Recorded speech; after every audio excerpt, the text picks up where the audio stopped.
आज हम बात करेंगे डॉक्टर जोसेफ मर्फी के एक किताब के बारे में जिसने करोड़ों लोगों की जिंदगी में चमत्कार कर दिए और उनकी जिंदगी पूरी तरह बदल दी। जी हाँ, हम बात कर रहे हैं the power of your subconscious mind की। इस किताब को हल्के में मत लेना, इसे समझने में गलती मत करना। ये अचेतन मन पर लिखी गई अब तक की सबसे बेहतरीन किताब है। डॉक्टर जोसेफ मर्फी ने अपना ज्यादातर वक्त पूर्वी देशों के धर्मों का अध्ययन करते हुए बिताया। अपनी रिसर्च के सिलसिले में वो कई साल भारत में भी रहे। दुनिया के सभी प्रमुख धर्मों का अध्ययन करने के बाद उन्होंने ये पाया कि पूरे ब्रह्मांड में एक जबरदस्त ताकत मौजूद है और वो ताकत हमारे भीतर है, जिसे डॉक्टर मर्फी ने सबकॉन्शियस माइंड की ताकत कहा। मतलब हमारे अवचेतन मन की शक्ति। इस ताकत के बारे में हम इस वीडियो में विस्तार से समझेंगे। जब आप अपने अवचेतन मन की जादुई शक्ति को इस्तेमाल करना सीख जाएंगे तो आपकी जिंदगी में चमत्कार होने लगेंगे। आप वो सब हासिल कर पाएंगे जो आप पाना चाहते हैं, हर मंजिल तक पहुंचेंगे जो आप पाना चाहते हैं। आप इतना पैसा कमा पाएंगे कि जिसका आपने कभी सोचा भी नहीं होगा। इस किताब में कुल 20 चैप्टर हैं जो हमें सफलता की सीढ़ी तक ले जा सकते हैं, जिससे हम जो चाहें हासिल कर सकते हैं अगर आप इस पूरी वीडियो को ध्यान से देखें और समझें। अगर आप इसे अपनी जिंदगी में लागू करेंगे तो मैं आपको वादा करता हूं कि कोई भी आपको जीवन में सफल होने से रोक नहीं पाएगा और आप सफलता की हर ऊंचाई को छू सकेंगे। अगर आप भी अपनी जिंदगी में वो सब कुछ पाना चाहते हैं जिसकी आपने कभी कल्पना भी नहीं की, तो पूरी वीडियो देखें और एक भी पॉइंट मिस ना करें। तो चलिए शुरू करते हैं। अध्याय 1। तुम्हारे अंदर एक बड़ा खजाना छुपा हुआ है। क्या तुम्हें पता है कि लोहे के एक टुकड़े को चुंबक से लगाकर वो अपनी खुद की वजन से 12 गुना ज्यादा वजन आसानी से उठा सकता है, लेकिन अगर उस पर से चुंबक हटा दिया जाए तो वो एक भी तिनका नहीं उठा सकता। ठीक इसी तरह दुनिया में दो तरह के लोग होते हैं। एक वो जिनमें चुंबकीय ताकत होती है, जो विश्वास और भरोसे से भरे होते हैं, जो जानते हैं कि वो जीतेंगे और सफल होंगे। और दूसरी वो जो चुंबकीय तत्वों से खाली होते हैं, जो हमेशा डरते रहते हैं, घबराए रहते हैं और हर चीज पर शक करते हैं। ऐसे लोग जिंदगी में आगे नहीं बढ़ पाते। तुम भी एक आकर्षक इंसान बन सकते हो। बस ये समझो इतिहास का सबसे बड़ा रहस्य, अवचेतन मन की शक्ति। इसे समझो और लागू करना शुरू करो। अब हम समझेंगे कि अवचेतन मन क्या है। तुम्हारा दिमाग असल में एक है, लेकिन इसके दो अलग अलग हिस्से होते हैं। दोनों के गुण अलग अलग होते हैं। एक लाइन दोनों हिस्सों को अलग करती है। दोनों के काम मूल रूप से अलग होते हैं। हर विभाग के पास अलग अलग ताकतें और खूबियां होती हैं। एक है सचेत मन और दूसरा है उसका दिखना सामने होता है, यानी तुम जैसे दिखते हो वही जागरूक मन होता है। और जो मन तुम्हारे अंदर होता है, जो दिखाई नहीं देता, वही अवचेतन मन होता है। जागरूक मन और अवचेतन मन कैसे जुड़े होते हैं इसे कहानी से समझा जा सकता है। एक बार महान ओपेरा गायक एनरिको कारूसो अपने करियर की शुरुआत में गले के डर की वजह से मंच पर जाने से डर रहे थे। उनके मसल सुन्न हो गए, चेहरा पसीने से तरबतर हो गया। वो शर्म और घबराहट में मंच के पीछे चले गए। कुछ ही पलों बाद उन्होंने हजारों लोगों के सामने परफॉर्म करना था, लेकिन भीड़ को देखकर डर ने उसे घेर लिया। उसने कांपते हुए कहा, मैं गा नहीं सकता, सब मेरा मजाक उड़ाएंगे। वो अपनी ड्रेसिंग रूम की तरफ मुड़ा, फिर अचानक रुक गया और चिल्लाया, भागो डर, तुम्हें भागना होगा, यहां से भागना होगा। फिर वो वापस स्टेज पर गया, सीना तान कर खड़ा हो गया और कहा, जब तुम्हारा सचेत मन डर, चिंता और तनाव से भर जाता है तो नकारात्मक भावनाएं तुम्हारे अवचेतन मन में बहने लगती हैं और ये नकारात्मक भावनाएं आपके होशियार दिमाग को डर, चिंता और निराशा से भर देती हैं। जब भी ऐसा हो तो एनरिके कारूसो की तरह आप भी अपने होशियार दिमाग के नकारात्मक ख्यालों का डटकर सामना करो। पूरी हिम्मत और भरोसे के साथ अपने मन में कहो, मैं पूरी तरह नियंत्रण में हूं, मैं ये काम आसानी से कर सकता हूं।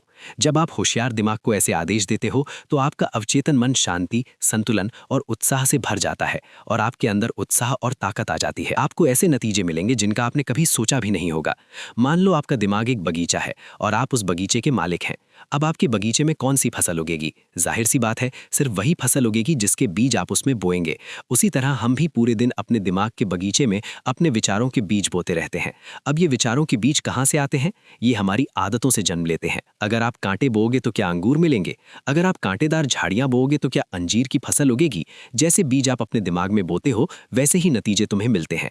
अब सवाल यह है कि तुम्हें अपने सचेत मन में अच्छे विचार क्यों सोचना चाहिए? तो इसका जवाब यह है कि अवचेतन मन सही और गलत में फर्क नहीं कर पाता। वो बस सचेत मन द्वारा सोचे गए विचारों को हकीकत में बदलने का काम करता है, चाहे वो सही हो या गलत।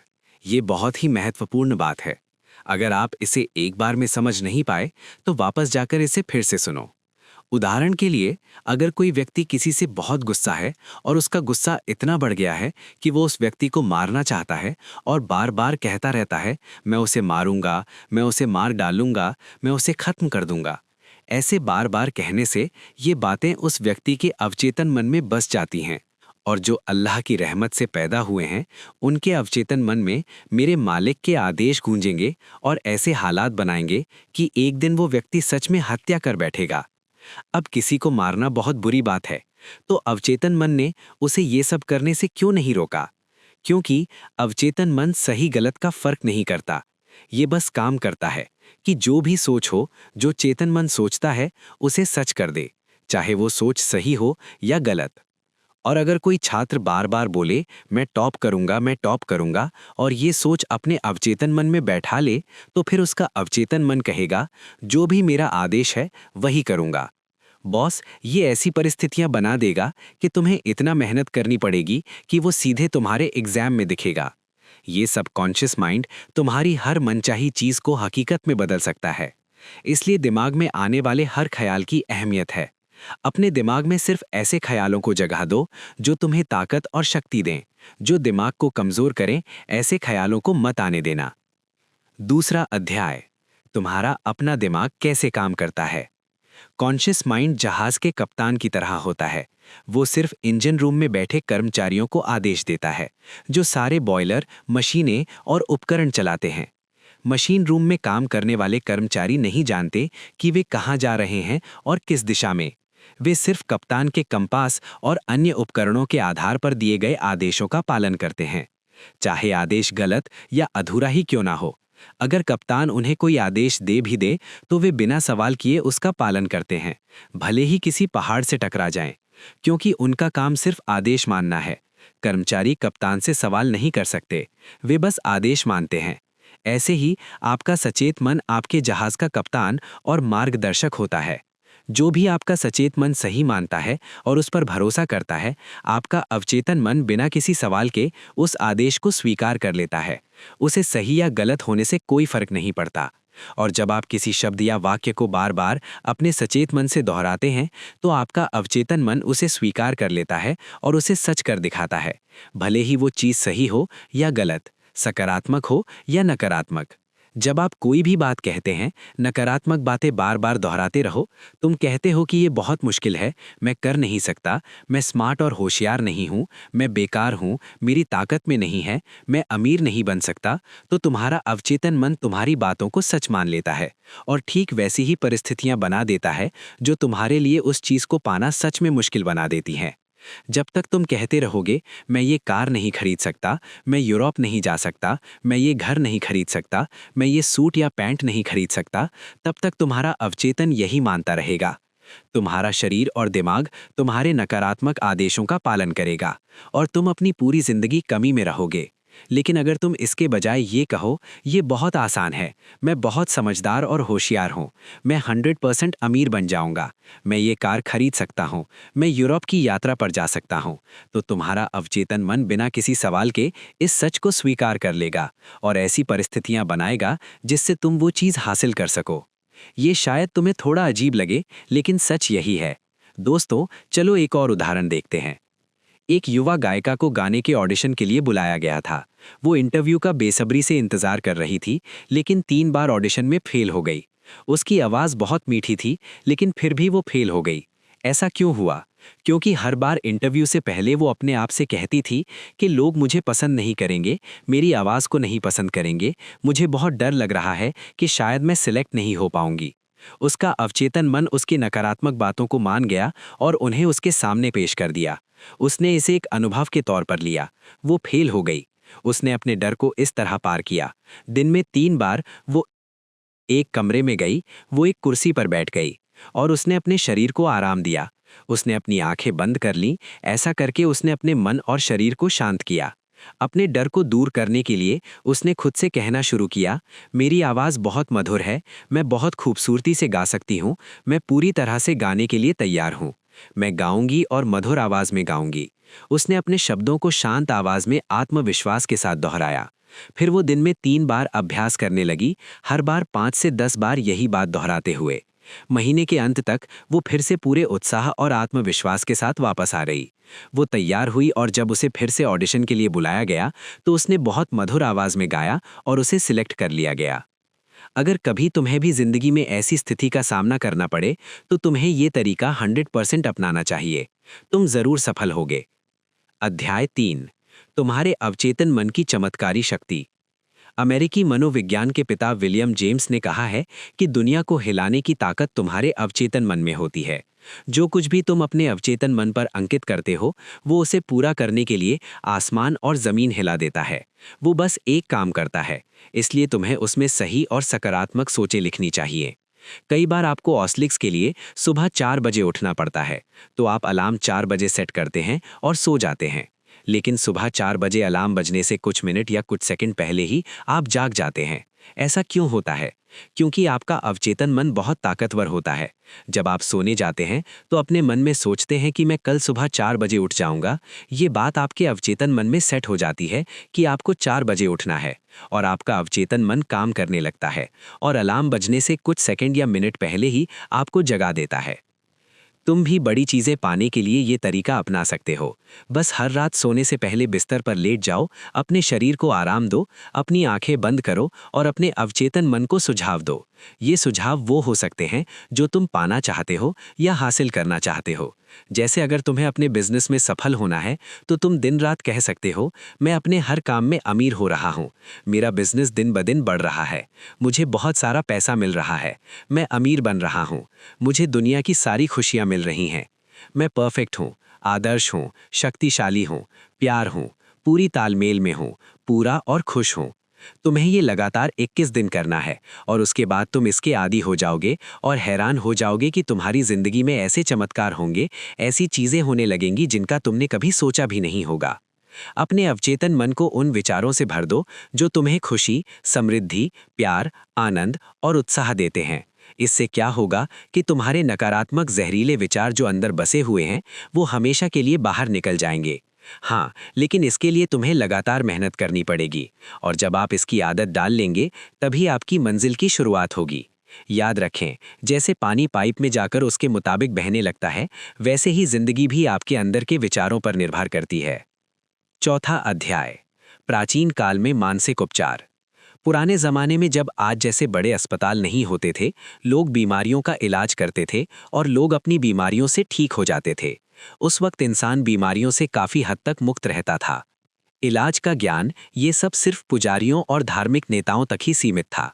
लोग मानते थे कि भगवान ने उन्हें कुछ खास ताकतें दी हैं जिनसे वे इलाज कर सकते हैं। ये पुजारी और धार्मिक नेता मंत्र, ताबीज, अंगूठी या किसी यादगार चीज का इस्तेमाल करके इलाज करते थे।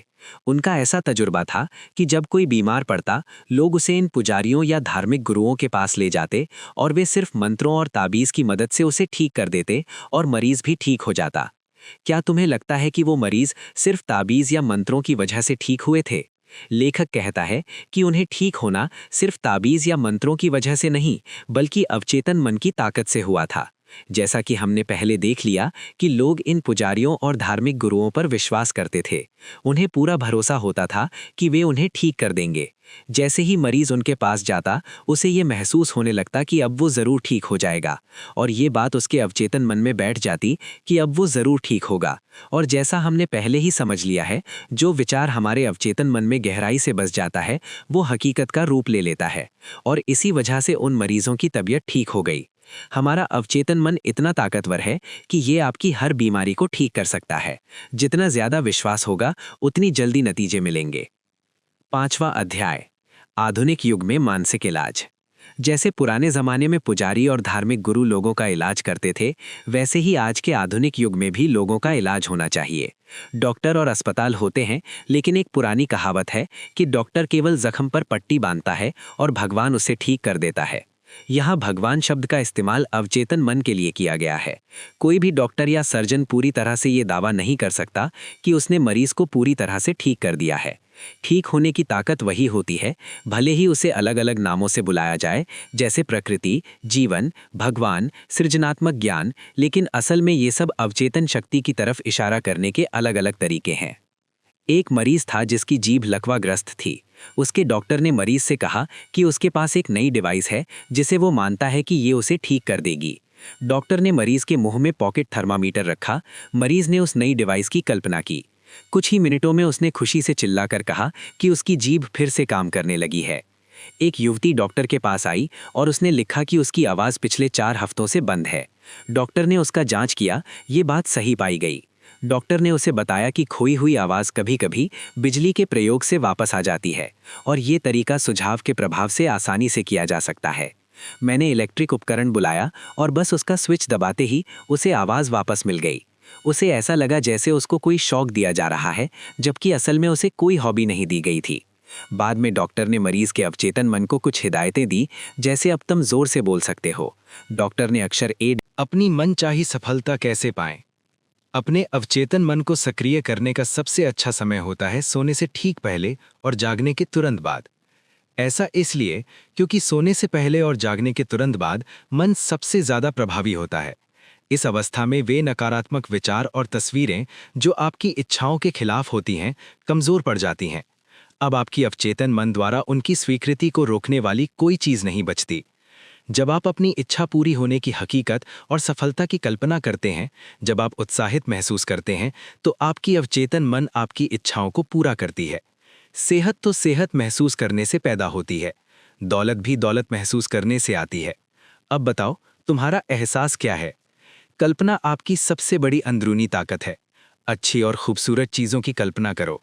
तुम वही हो जो तुम खुद को कल्पना करते हो।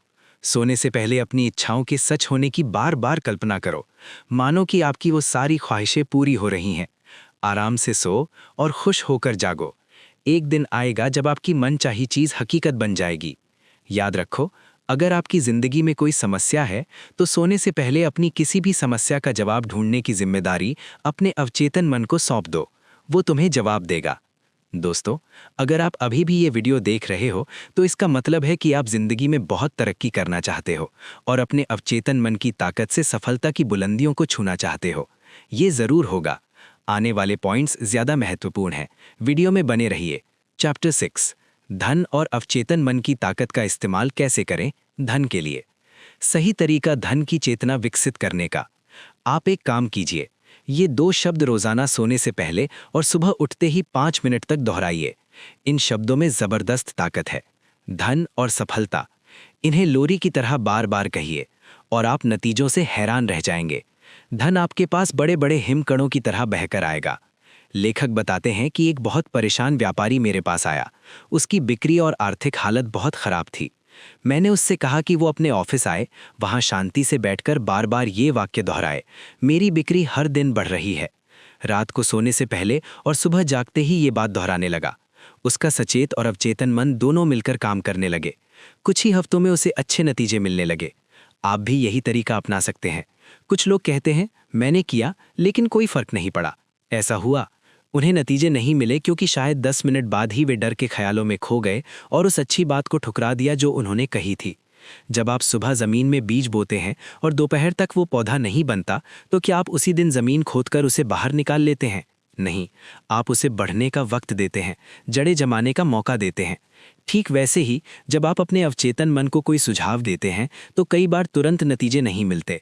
इसलिए आपको उस आइडिया को अपने अवचेतन मन में बैठने का समय देना चाहिए। उस विचार को मौका देना चाहिए कि वो जड़ पकड़कर बढ़ सके। जब धन का विचार आपके अवचेतन मन में घर कर जाएगा, तब आप महसूस करेंगे कि आपको जितना कभी सोचा भी नहीं था, उससे कहीं ज्यादा धन मिलेगा। अध्याय 8, धन की राजसी राह पर कैसे चलें। यहाँ एक आसान तरीका है जिसे आप अपनी जिंदगी में धन बढ़ाने के लिए इस्तेमाल कर सकते हैं। एक शांत कमरे में जाएं और आरामदायक कुर्सी पर बैठ जाएं। बैठें, अपने शरीर को आराम दें और दिन में कई बार ये वाक्य दोहराएं। मुझे पैसा पसंद है, मैं उससे प्यार करता हूँ, मैं इसका बुद्धिमानी, रचनात्मक और सही तरीके से उपयोग करता हूँ। मेरी जिंदगी में पैसे का लगातार प्रवाह होता रहता है।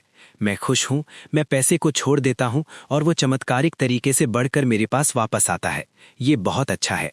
पैसे बड़ी मात्रा में मेरे पास आ रहे हैं, मैं उन्हें केवल अच्छे कामों में इस्तेमाल करता हूँ। मैं अपनी आर्थिक समृद्धि और मानसिक शांति बढ़ाना चाहता हूँ। मैं धन के लिए आभारी हूँ। गरीबी में दिन बिताने का असली कारण। आपने कई लोगों को देखा होगा जो गरीबी में दिन बिता रहे हैं और अपने मासिक खर्च पूरा करने के लिए संघर्ष कर रहे हैं। उन्हें अपने खर्चों को पूरा करने के लिए बहुत मेहनत करनी पड़ती है। क्या आप जानते हैं वे सोचते हैं कि ऐसा उनके साथ क्यों हो रहा है? वे लगातार उन लोगों की आलोचना करते हैं जो जिंदगी में बहुत सफल हुए हैं और बहुत पैसा कमाया है। उनका मानना है कि अमीर लोग बहुत बदमाश होते हैं, वे लोगों का खून चूसकर अमीर बने हैं, वे बेईमान और भ्रष्ट होते हैं, इसलिए वे हमेशा अमीरों और उनके पैसे से नफरत करते हैं। आप अमीर बनना चाहते हो, लेकिन अमीर लोगों और उनके पैसे से नफरत करते हो, और ब्रह्मांड का नियम है कि जो कुछ भी तुम नफरत करते हो, चाहे वो तुम्हारे दोस्त हों, पत्नी, बच्चे, रिश्तेदार या दौलत, अगर तुम्हें कोई पसंद नहीं, उस पर हमेशा बुरी बातें कहना और उसकी आलोचना करना, तो वो उसी तरह तुम्हारे से दूर हो जाएगा जैसे तुम। अगर आप सफल और अमीर लोगों को पसंद नहीं करते या उनकी आलोचना करते हैं, तो ब्रह्मांड के नियम के मुताबिक पैसा भी आपसे दूर चला जाता है और आपके पीछे भी नहीं देखता। इसलिए ऐसे लोगों के पास हमेशा पैसे की कमी रहती है। तो आपको क्या करना चाहिए? जब भी आप किसी सफल और अमीर व्यक्ति को देखें, तो कहें कि मैं सफल और अमीर लोगों को आशीर्वाद देता हूं, मैं सफल और अमीर लोगों को अपना आदर्श मानता हूं, मैं सफल और अमीर लोगों से प्यार करता हूं। अगर वे अमीर बन सकते हैं, तो मैं भी बन सकता हूं। जब आप सफल और धनवान लोगों के बारे में अच्छे विचार अपने अवचेतन मन में रखते हैं, तो आपका अवचेतन मन, मैं तुम्हें इतना धन दूंगा कि तुम गिनती भी नहीं कर पाओगी। अध्याय 9, तुम्हारा अवचेतन मन और शादीशुदा जिंदगी। आदर्श पति को आकर्षित कैसे करें? अगर तुमने पहले के अध्याय पढ़ लिए हैं, तो अब तुम जानती हो कि तुम्हारा अवचेतन मन कैसे काम करता है। तुम जानती हो कि जो भी छाप तुम उसमें छोड़ती हो, वो बाहर की दुनिया में हकीकत बन जाती है। अगर तुम एक महिला हो और आदर्श पति को अपनी तरफ आकर्षित करना चाहती हो, तो इस वक्त अपने अवचेतन मन में उन खूबियों और गुणों की छाप छोड़ो जो तुम अपने आने वाले पति में देखना चाहती हो। यहाँ एक जबरदस्त तरीका है जिससे आप अपने सपनों का पति आकर्षित कर सकती हैं। रात को कुर्सी पर बैठें, आंखें बंद करें, आराम करें, अपनी शरीर को पूरी तरह ढीला छोड़ दें, बहुत शांत, शांतिपूर्ण और स्वीकार करने वाली स्थिति में आ जाएं। अपने अवचेतन मन से बात करें और कहें, मैं एक ऐसे आदमी को अपनी ओर आकर्षित कर रही हूं जो ईमानदार, सच्चा, वफादार, शांत, खुश और समृद्ध है। मुझे पता है कि मैं उसकी शांति और खुशी बढ़ा सकती हूं। उसे मेरे आदर्श पसंद हैं और मुझे उसके आदर्श पसंद हैं। वो मुझे बदलना या नया बनाना नहीं चाहता और मैं भी उसे बदलना या नया बनाना नहीं चाहती। हमारे बीच आपसी प्यार, स्वतंत्रता और सम्मान है। आदर्श पत्नी को आकर्षित करने का तरीका। अपने आदर्श लाइफ पार्टनर को आकर्षित करने के लिए ये सकारात्मक घोषणा करें, मैं ऐसी महिला को आकर्षित कर रहा हूं जिसके साथ मेरी बहुत अच्छी समझ है। ये महिला वो है जिसके साथ मैं एक आदर्श जोड़ा बनाऊंगा। वो आध्यात्मिक, समर्पित, वफादार और ईमानदार है। हम दोनों के बीच सामंजस्य, शांति और खुशी है। हम एक दूसरे की ओर बहुत आकर्षित हैं। मुझे पता है कि मैं इस महिला को प्यार, उजाला, शांति और खुशियां दे सकता हूं। मैं महसूस करता हूं और मानता हूं कि मैं इस महिला की जिंदगी को शानदार बना सकता हूं। मैं अब अपने आदर्श जीवन साथी को स्वीकार करता हूं। मानसिक रूप से अपनी पत्नी की कल्पना करें, जैसा उसे होना चाहिए, खुश, स्वस्थ और खूबसूरत। मेरा पति। अगर तुम हमेशा उस मानसिक तस्वीर को देखो जैसा होना चाहिए, मजबूत, ताकतवर, प्यार करने वाला, भला सोच वाला और दयालु, तो तुम्हें लगेगा कि तुम्हारी शादीशुदा जिंदगी स्वर्ग बन गई है, जो पूरी तरह से मेल जोल और शांति से भरी हुई है। अध्याय 10, कैसे हमेशा दिमाग में जवान बने रहें। तुम वैसे ही जवान हो जैसे मैं सोचता हूं कि मैं हूं। हर कुछ साल में मैं लंदन के कैक्टस हॉल में एक भाषण देता हूं। एक बार ऐसा भाषण देने के बाद एक सर्जन मेरे पास आया और मुझसे कहा कि मैं 84 साल का हूं। मैं हर सुबह ऑपरेशन करता हूं और दोपहर में मरीजों को देखता हूं। मैं चलता हूं और शाम को मेडिकल साइंटिफिक जर्नल्स के लिए आर्टिकल लिखता था। उसकी सोच ये थी कि वो उतना ही काम का है जितना खुद को मानता है और उतना ही जवान है जितनी उसकी सोच। उसने मुझसे बिल्कुल वही कहा जो तुमने अभी कहा। सच ये है कि इंसान उतना ही जवान होता है जितना वो खुद को समझता है और उतना ही कीमती होता है जितना वो खुद को मानता है। कुछ लोग 30 की उम्र में बूढ़े हो जाते हैं, जबकि कुछ 80 की उम्र में भी जवान रहते हैं। दिमाग सबसे बड़ी चीज है। वीवर, आर्किटेक्ट, डिजाइनर और मूर्तिकार, ड्रामाकार जॉर्ज बर्नार्ड शॉ 90 की उम्र में भी एक्टिव थे। रोमन देशभक्त मार्कस पोर्शियस केटो ने 80 साल की उम्र में ग्रीक सीखा। महान जर्मन अमेरिकन कलाकार मैडम आर्नेस्टीन शूमैन हैंक तब अपनी संगीत की सफलता की ऊंचाई पर पहुंची जब वे दादी बनी। यूनानी दार्शनिक सुकरात ने 80 साल की उम्र में कोई वाद्य यंत्र बजाना सीखा। माइकल एंजेलो ने 80 साल की उम्र में अपनी सबसे बड़ी पेंटिंग बनाई। सीओ साइमनाइट्स ने 80 साल की उम्र में कविता पुरस्कार जीता। लियोपोल्ड वैन रैंक ने अपनी विश्व इतिहास की शुरुआत लिखी, जिसे उन्होंने 92 साल की उम्र में पूरा किया। अल्फ्रेड लॉर्ड टेनिसन ने 83 साल की उम्र में अपनी सर्वश्रेष्ठ कविता क्रॉसिंग द बार लिखी। आइजैक न्यूटन भी 85 की उम्र में भी बहुत मेहनत करते रहे। लोगों को एक बड़ी सच्चाई याद रखनी चाहिए। इंसान वही होता है जो वो अपने दिल में सोचता है। इंसान तब बूढ़ा होता है जब उसका जिंदगी में दिलचस्पी खत्म हो जाती है और वो सपने देखना छोड़ देता है। हमेशा जवान रहने का बस एक ही तरीका है दोस्तों, और वो हमारे चैनल का नाम भी है। हाँ, सपने देखते रहो, क्योंकि सपने सच होते हैं। और आखिर में मैं आपको पूरी किताब का सार सिर्फ एक लाइन में बता रहा हूँ, वो ये कि इंसान जो कुछ अपने अवचेतन मन में सोचता है वही वो अपनी जिंदगी में बनता है। दोस्तों, ये किताब इतनी बढ़िया है कि सिर्फ एक बार पढ़ना काफ़ी नहीं होगा, लेकिन इसे बार बार पढ़ना चाहिए ताकि इस किताब का मकसद हमारे दिल और दिमाग में गहराई से उतर जाए और हम अपने अवचेतन मन की ताकत का पूरा फायदा उठा सकें और अपनी ज़िंदगी को एक नए मुकाम पर ले जा सकें। इस किताब में कुल 232 पेज हैं, लेकिन मैंने इसे सीरियलाइज करके एक छोटी ई बुक बनाई है जिसमें सिर्फ 30 पेज हैं। इस ई बुक में इस वीडियो में बताए गए पॉइंट्स के साथ साथ वो सारे पॉइंट्स भी विस्तार से हैं जो इस वीडियो में शामिल नहीं किए गए हैं। कीमत फिक्स नहीं है, न्यूनतम चार्ज सिर्फ ₹1 है और कोई लिमिट नहीं है। लिंक आपको डिस्क्रिप्शन में मिलेगा। अगर आप ये पूरी 232 पन्नों वाली किताब पढ़ना चाहते हैं तो उसकी लिंक भी डिस्क्रिप्शन में मिलेगी। तो ठीक है दोस्तों, हम फिर मिलेंगे एक बढ़िया वीडियो के साथ। तब तक अपना ख्याल रखना, हंसते रहना दोस्तों। उम्मीद है आपको ये वीडियो पसंद आया होगा। वीडियो कैसा लगा कमेंट में ज़रूर बताएं। अगर पसंद आया हो तो लाइक ज़रूर करें। सपने सच होते हैं और इस चैनल को सब्सक्राइब भी करें, क्योंकि हम आपके लिए ऐसे ही किताबों की सीरीज़ लाते रहते हैं। वीडियो शेयर करना मत भूलना और सपने देखते रहो, क्योंकि सपने सच होते हैं।